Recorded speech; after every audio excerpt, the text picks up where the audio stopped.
onde o Cavaleiro dos Sete Reinos se encaixa no universo de Game of Thrones. A história vem antes ou depois da Casa do Dragão, antes ou depois dos eventos de Game of Thrones. Qual série eu devo assistir primeiro? Esse universo é bem grande, por isso nesse vídeo preparamos um resumo bem rápido da linha do tempo dele e onde essa nova série se encaixa. Então prepara um lanche e se arruma aí porque vai começar mais um Portal Personagem. Para começar, você tem que entender que o calendário desse mundo é dividido por um evento principal, a conquista de Aegon. Tudo é antes da conquista AC ou depois da conquista DC, é o nosso marco zero. E agora nós vamos voltar muito antes disso, milhares de anos atrás, é a Era da Alvorada. Esquece os cavaleiros, esquece castelos de pedra. Westeros era uma terra selvagem, habitada pelos Filhos da Floresta, aquelas criaturas mágicas pequenas, e pelos gigantes. A natureza mandava em tudo. Até que chegaram os primeiros homens, vindo de outro continente a pé, porque os continentes ainda eram ligados. E obviamente o ser humano chegou querendo derrubar a árvore e dominar tudo, que gerou uma guerra brutal contra os Filhos da Floresta. E aqui entra um detalhe fundamental: no desespero para não perderem a guerra, os Filhos da Floresta usaram a magia proibida e criaram uma arma biológica que saiu do controle, os Caminhantes Brancos.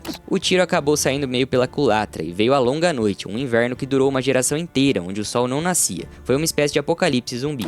E foi depois dessa época que construíram a Muralha de Gelo e fundaram a Patrulha da Noite para garantir que esse mal nunca mais voltasse. Bom, o tempo passa milênios e do outro lado do mar, em Essos, surge a maior civilização que já existiu, Valíria. Imagina um Império Romano, só que com magia de sangue e o mais importante, dragões. Eles eram invencíveis, os Targaryen eram apenas uma das várias famílias nobres de lá e nem eram os mais poderosos. Mas eles acabaram tendo um diferencial. Uma das filhas dessa família teve um sonho profético de que Valíria iria explodir. Então eles acreditaram nessa profecia, pegaram seus dragões e se mudaram para uma ilha vulcânica isolada no mar de Westeros, a Pedra do Dragão.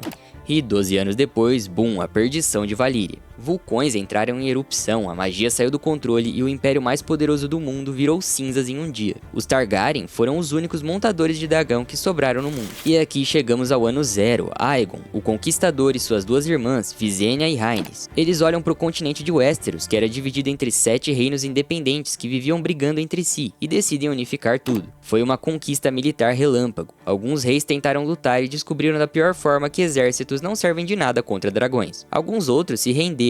Aegon recolheu as espadas dos inimigos derrotados, derreteu tudo com o sopro do dragão Balerion e forjou o Trono de Ferro. E aqui começa a dinastia Targaryen. Então nós avançamos uns 100 a 120 anos e estamos no auge absoluto do poder. É nesse momento que se passa a série A Casa do Dragão. Nessa época os Targaryen são como deuses na terra. Tem dragão pra todo lado, dinheiro flui, a arquitetura é magnífica. Mas como dizem, os tempos difíceis criam homens fortes e tempos bons criam homens fracos. A família real começa a brigar entre si por sucessão. O rei Viserys I morre e a casa se divide em duas facções: os pretos, liderados pela princesa Rhaenyra, e os verdes, liderados pelo filho dele, Aegon II. Isso desencadeia a Dança dos Dragões, uma guerra civil devastadora. Sem dar spoilers de quem ganha, o que você precisa saber é a consequência histórica disso. Essa guerra acabou quebrando a espinha dorsal da família. A maioria dos dragões morreu lutando um contra o outro. E depois desse período, os poucos dragões que nasciam eram pequenos, doentes, até que foram extintos de vez. A magia começou a sumir do mundo. E é exatamente aqui, num vácuo de poder interessante, que entra a nova série, o Cavaleiro dos Sete Reinos. Estamos cerca de 80 anos depois da Casa do Dragão e 90 anos antes de Game of Thrones. É o meio do caminho. E o clima aqui é muito diferente, não tem dragões voando no céu, o poder dos reis não vem mais de bestas de fogo, mas de política pura.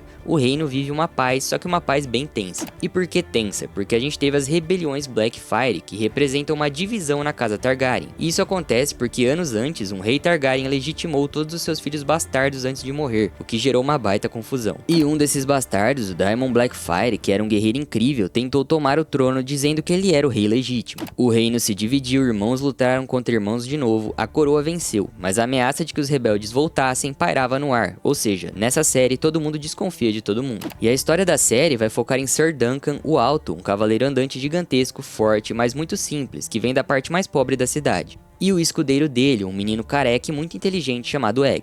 Mas o grande segredo aqui é que o Egg é na verdade Aegon Targaryen V, um príncipe da família real que viaja disfarçado pelo povo para aprender como a vida real funciona longe dos palácios. Então, essa série é uma história de aventura, de estrada, focada em torneios, honra e na relação de amizade entre esses dois, enquanto eles navegam por um Westeros que ainda lambe as feridas da Guerra Civil. Avançamos mais uns 70 ou 80 anos e chegamos na época do rei Aerys II, o famoso Rei Louco. A dinastia Targaryen, que já durava quase 300 anos, estava apodrecendo. O rei ficou paranoico, cruel e instável. O filho dele, o príncipe Rhaegar, era amado pelo povo, mas se envolveu num escândalo ao supostamente sequestrar Lyanna Stark, uma nobre do norte. E isso foi a gota d'água. As grandes casas de Westeros, Stark, Baratheon, Arryn, se rebelaram e foi a rebelião de Robert. Robert Baratheon, que era noivo de Lyanna, liderou os exércitos. Foi uma guerra sangrenta que terminou na Batalha do Tridente. O resultado mudou tudo. Os Targaryen foram derrubados e quase totalmente exterminados. O Rei Louco foi assassinado por um de seus próprios guardas, Jaime Lannister. Robert Baratheon assumiu o Trono de Ferro. E os únicos sobreviventes da família real antiga foram duas crianças, Viserys e uma bebê recém-nascida chamada Daenerys, que foram levadas escondidas para outro continente. E assim nós chegamos ao início de Game of Thrones, cerca de 17 anos depois dessa rebelião, e o mundo está bem desequilibrado. E bom, agora você tem todo o básico da lore de Game of Thrones para começar a assistir por qual série você bem entender, e diz aí o que achou desse resumo nos comentários. É isso, um abraço e até a próxima dimensão.